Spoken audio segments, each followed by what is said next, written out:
An anthology of readings of Almighty God's words.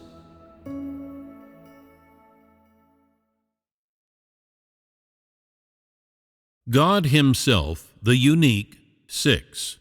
God's holiness, 3.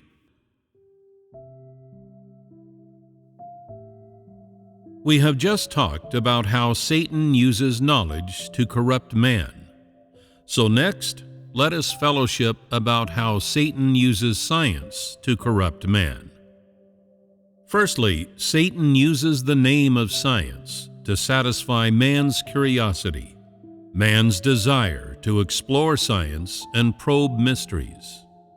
In the name of science, Satan satisfies man's material needs and man's demand to continually improve their quality of life. Thus, it is with this pretext that Satan uses science to corrupt man. Is it only man's thinking or man's mind that Satan corrupts using science in this way? Of the people, events, and things in our surroundings that we can see and that we come into contact with, what else of these does Satan corrupt with science? The natural environment. Correct. It seems you have been deeply harmed by this and deeply affected.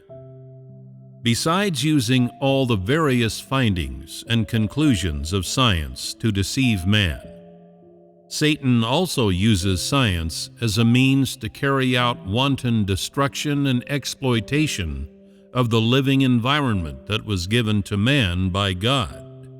It does this under the pretext that if man carries out scientific research, then man's living environment and quality of life will continually improve.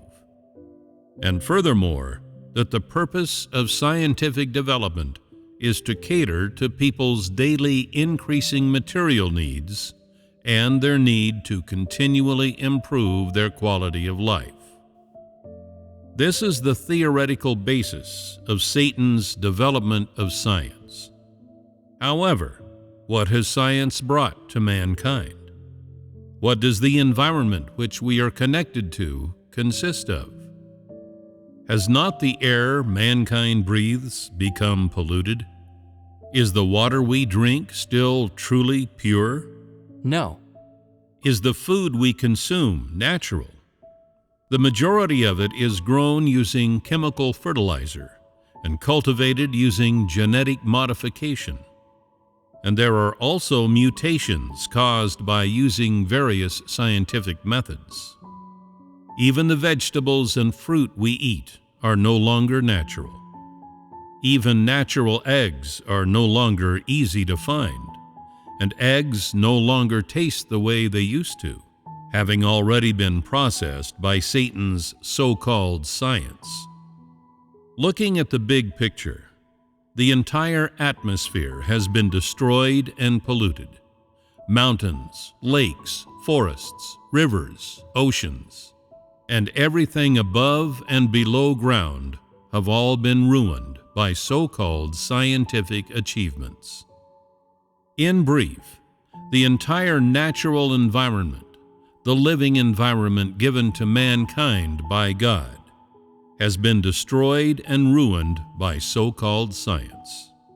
Although there are many people who have obtained what they always hoped for in terms of the quality of life they seek, satisfying both their desires and their flesh, the environment man lives in has essentially been destroyed and ruined by the various achievements brought on by science. Now we no longer have the right to breathe a single breath of clean air. Is this not mankind's sorrow? Is there any happiness left to speak of for man when he must live in this kind of space? This space and living environment in which man lives was, from the very beginning, created by God for man. The water people drink, the air people breathe, the food people eat, plants, trees, and the oceans, every part of this living environment was given to man by God. It is natural, operating in accordance with a natural law laid down by God. If there was no science, people would have been happy and could have enjoyed everything at its most pristine, in accordance with the way of God and according to what God bestowed on them to enjoy. Now, however, all of this has been destroyed and ruined by Satan. Man's fundamental living space is no longer pristine. But no one is able to recognize what caused this or how this came about, and many more people approach science and understand it through the ideas instilled in them by Satan. Is this not utterly detestable and pitiable? With Satan now having taken the space in which people exist, as well as their living environment, and corrupted them into this state, and with mankind continuing to develop in this way, is there any need for God to personally destroy these people? If people continue to develop in this way, what direction will they take? They will be exterminated. How will they be exterminated? In addition to people's greedy search for fame and gain, they continually carry out scientific exploration and dive deep into research, and then ceaselessly act in such a way as to satisfy their own material needs and desires. What then are the consequences for man? First of all, the ecological balance is broken. And when this happens, people's bodies, their internal organs, are tainted and damaged by this unbalanced environment, and various infectious diseases and plagues spread across the world. Is it not true that this is now a situation that man has no control over? Now that you understand this, if mankind does not follow God, but always follows Satan in this way, using knowledge to continually enrich themselves, using science to ceaselessly explore the future of human life, using this kind of method to continue living, can you recognize how this will end for mankind? It will mean extinction. Yes, it will end in extinction. Mankind draws ever nearer to its own extinction, one step after another. It now seems as though science is a kind of magic potion that Satan has prepared for man, so that when you try to discern things, you do so in a foggy haze. No matter how hard you look, you cannot see things clearly. And no matter how hard you try, you cannot figure them out. Satan, however, uses the name of science to whet your appetite and lead you by the nose, one foot in front of the other, toward the abyss and death. Is this not so? Yes, it is. This is the second way that Satan corrupts mankind. Traditional culture is the third way that Satan corrupts man. There are many similarities between traditional culture and superstition, but the difference is that traditional culture has certain stories, allusions, and sources. Satan has fabricated and invented many folk stories or stories that appear in history books, leaving people with deep impressions of traditional, cultural, or superstitious figures. For example, in China, there are the 8 immortals crossing the sea, Journey to the West, the Jade Emperor, Naja conquering the Dragon King, and the Investiture of the Gods.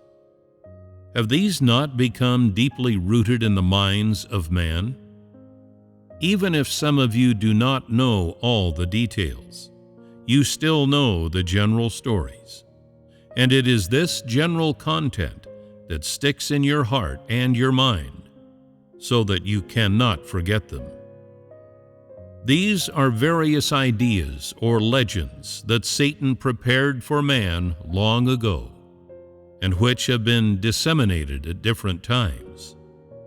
These things directly harm and erode people's souls and put people under one spell after another.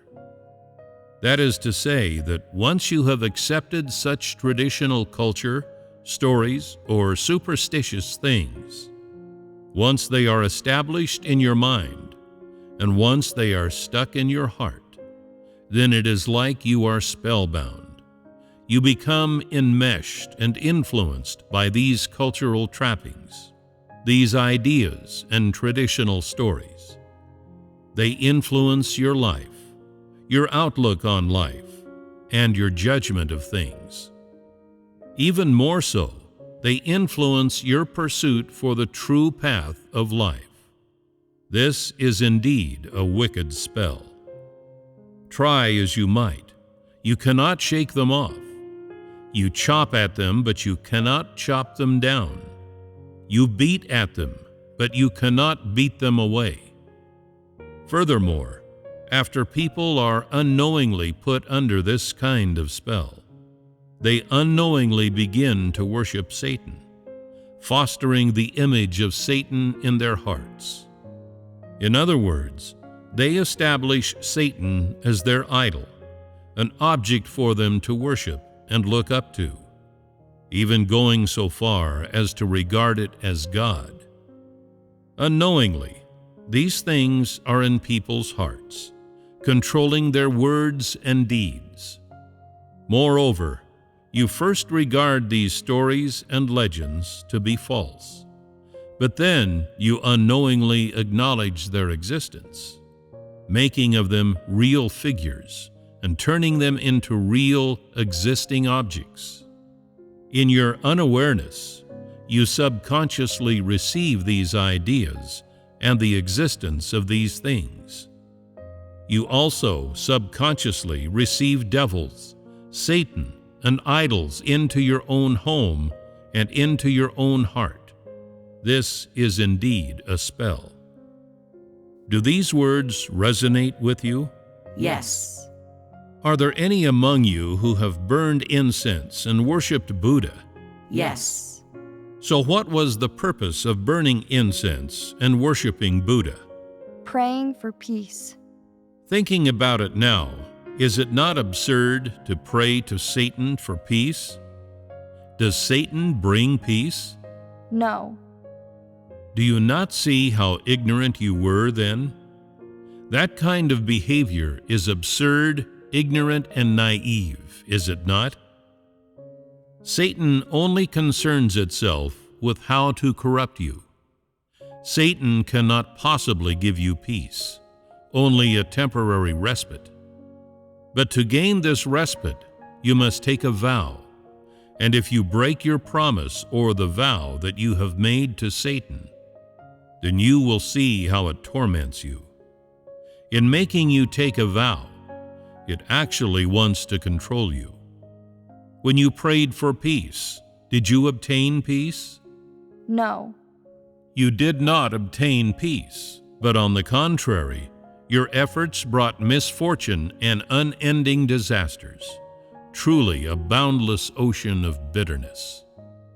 Peace is not within Satan's domain, and this is the truth. This is the consequence that feudal superstition and traditional culture have brought mankind. The last way in which Satan corrupts man is through social trends. Social trends include many things. Some people say, does it mean the latest fashions, cosmetics, hairstyles, and gourmet foods? Are these things considered social trends? They make up one part of social trends, but we will not be talking about them here.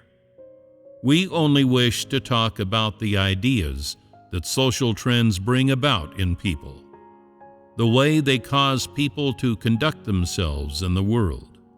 and the life goals and outlook that they bring about in people. These are very important. They can control and influence man's state of mind. These trends arise one after another, and they all carry an evil influence that continually debases mankind, causing people to lose conscience, humanity, and reason, weakening their morals and their quality of character evermore, to the extent that we can even say that the majority of people now have no integrity, no humanity, and neither do they have any conscience, much less any reason. So what are these trends? They are trends that you cannot see with the naked eye. When a new trend sweeps through the world, perhaps only a small number of people are on the cutting edge, acting as the trendsetters. They start off doing some new thing, then accepting some kind of idea or some kind of perspective. The majority of people, however, will be continually infected, assimilated, and attracted by this kind of trend in a state of unawareness, until they all unknowingly and involuntarily accept it and become submerged in it and controlled by it. One after another, such trends cause people who are not of sound body and mind, do not know what the truth is, and cannot differentiate between positive and negative things, to happily accept them as well as the life views and values that come from Satan. They accept what Satan tells them about how to approach life and the way to live that Satan bestows on them, and they have neither the strength nor the ability, much less the awareness, to resist. So, what exactly are these trends? I have chosen a simple example that you may gradually come to understand. For example, people in the past ran their business so that nobody was cheated. They sold items at the same price regardless of who was buying. Is not some element of good conscience and humanity conveyed here? When people conducted their business like this, in good faith, it can be seen that they still had some conscience and some humanity at that time. But with man's ever-increasing demand for money, people unknowingly came to love money, gain, and pleasure more and more. In short, people came to view money as more important than before. When people view money as more important, they unknowingly begin to attach less importance to their reputation, their renown, their good name, and their integrity, do they not? When you engage in business, you see others using various means to swindle people and get rich. Although the money earned is ill-gotten, they become richer and richer. Though they may engage in the same business as you, their whole family enjoys life more than you do, and you feel bad, saying to yourself, "Why can't I do that? Why can't I earn as much as they do? I must think of a way to get more money, to make my business prosper." You then do your utmost to ponder how to make lots of money. According to the usual method of making money, selling things at the same price to all customers, any profit you make is made in good conscience. However, this is not the way to get rich quick. Driven by the urge to make a profit, your thinking undergoes a gradual transformation. During this transformation, your principles of conduct also begin to change. When you first cheat someone, you have your reservations, saying, "This will be the only time I cheat someone. I will not do it again. I cannot cheat people. There are serious consequences to cheating. It will bring me lots of trouble." When you first deceive someone, your heart has some scruples. This is the function of man's conscience, to make you feel scruples and to reproach you, so that it feels unnatural when you cheat someone. But after you have successfully deceived someone, you see that you now have more money than you did before, and you think this method can be very beneficial for you. Despite the dull ache in your heart, you still feel like congratulating yourself on your success, and you feel somewhat pleased with yourself. For the first time, you approve of your own behavior, your own deceptive ways. Afterward, once man has been contaminated by this cheating, it is the same as someone who gets involved in gambling and then becomes a gambler. In your unawareness, you give approval to your own cheating behavior and accept it. In unawareness, you take cheating to be a legitimate commercial behavior and the most useful means for your survival and livelihood. You think that by doing this, you can quickly make a fortune. This is a process. In the beginning, people cannot accept this type of behavior, and they look down on this behavior and practice. Then they begin to experiment with this behavior themselves, trying it out in their own way, and their hearts begin to gradually transform. What kind of transformation is this? It is an approval and admission of this trend, of this idea instilled in you by the social trend. Without realizing it, if you do not cheat people when doing business with them, you feel you are worse off. If you do not cheat people, you feel as though you have lost something. Unknowingly, this cheating becomes your very soul, your backbone, and an indispensable type of behavior that is a principle in your life.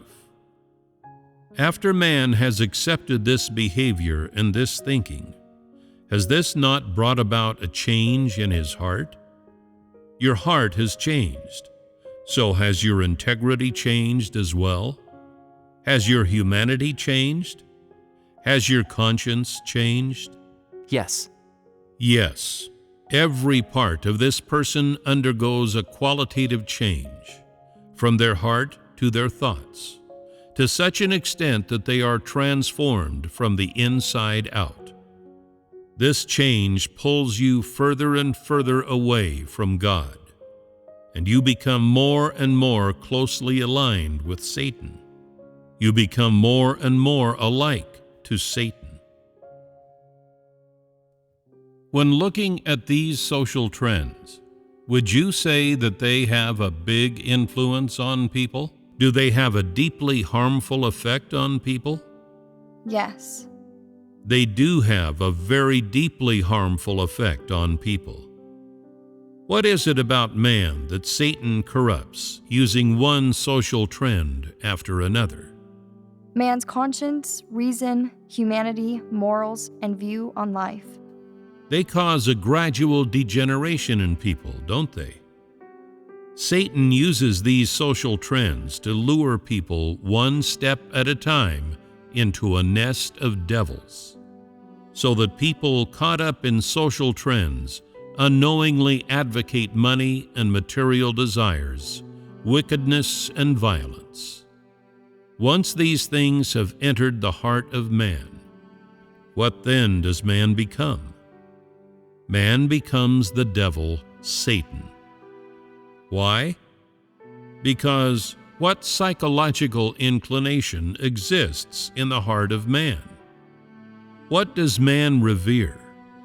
Man begins to take pleasure in wickedness and violence, showing no love for beauty or goodness, much less peace. People are not willing to live the simple life of normal humanity, but instead wish to enjoy high status and great wealth. to revel in the pleasures of the flesh, sparing no effort to satisfy their own flesh, with no restrictions, no bonds to hold them back. In other words, doing whatever they desire. So when man has become immersed in these kinds of trends, can the knowledge that you have learned help you to free yourself? Can your understanding of traditional culture and superstitions help you escape from this dire predicament? Can the traditional morals and ceremonies known to man help people exercise restraint? Take the three-character classic, for example. Can it help people pull their feet out of the quagmire of these trends? No, it cannot. Thus, man becomes more and more evil, arrogant, condescending, selfish, and malicious. There is no longer any affection between people, no longer any love between family members, no longer any understanding among relatives and friends. Human relations have become characterized by violence. Each and every person seeks to use violent methods to live among their fellow man. They seize their daily bread using violence. They win their positions and obtain their profits using violence. And they use violent and evil ways to do anything they want. Is this humanity not horrifying? Yes. After hearing all these things that I have just talked about, do you not think it terrifying to live in this environment, in this world, and amongst these kinds of people, within which Satan corrupts mankind? Yes. So, have you ever felt yourselves to be pitiful? You must feel it a little bit in this moment, do you not? I do. Hearing your tone, it seems as though you are thinking, Satan has so many different ways of corrupting man. It seizes every opportunity and is everywhere we turn. Can man still be saved? Can man still be saved? Can man save themselves? No. Can the Jade Emperor save man? Can Confucius save man? Can the Guanyin Bodhisattva save man? No. So who can save man? God. Some people, however, will raise in their hearts such questions as, Satan harms us so wildly, in such a deranged frenzy, that we have no hope to live life, nor any confidence to live life. We all live in the midst of corruption, and every single person resists God anyway. And now our hearts have sunk as low as they can go. So where is God while Satan is corrupting us? What is God doing? Whatever God is doing for us, we never feel it. Some people inevitably feel dejected and somewhat disheartened, correct? To you, this feeling is very deep, because all that I have been saying has been to allow people to slowly come to understand, to feel more and more that they are without hope, to feel more and more that they have been forsaken by God. But do not worry. Our fellowship topic for today, the evil of Satan, is not our true theme. To talk about the essence of the holiness of God, however, we must first discuss how Satan corrupts man and the evil of Satan, in order to make it clearer to people what kind of condition man is now in. One aim of talking about this is to allow people to know the evil of Satan, while the other is to allow people to understand more deeply what true holiness is. Have I not talked in more detail about these things we have just discussed compared to last time? Yes.